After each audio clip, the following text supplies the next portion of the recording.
Ya, assalamualaikum warahmatullahi wabarakatuh. Welcome to come back my YouTube channel Bang Joel 69. Kali ini Bang Joel berada di pemandian di pinggir jalan. Ini jalan lintas Padang Panjang, Kota Padang ataupun Padang Bukit Tinggi. Tempat pemandian ini terletak di pinggir jalan. Jadi buat Anda yang main-main ke Sumatera Barat dan mampir di jalur ini, jangan lupa coba-coba mandi di sini. Untuk tiketnya cukup lumayan murah. Itu dikenakan kendaraannya, bukan orangnya. Seperti Bang Jul tadi, pergunakan mobil itu dikenakan biaya Rp50.000. Berapapun orangnya tetap membayar Rp50.000. Oke, selalu ikuti jalan-jalan dan wisata kuliner Bang Joel 69. Jangan lupa like, comment, and subscribe channel YouTube Bang Joel 69. Assalamualaikum warahmatullahi wabarakatuh.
Ya demikianlah isi konten Bang Jul kali ini. Nih airnya sangat sejuk alami dan yang lebih penting lagi di sini airnya tanpa kaporit ataupun obat air.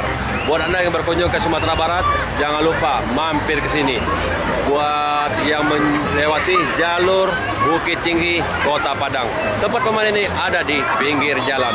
Harganya masuk pun murah meriah.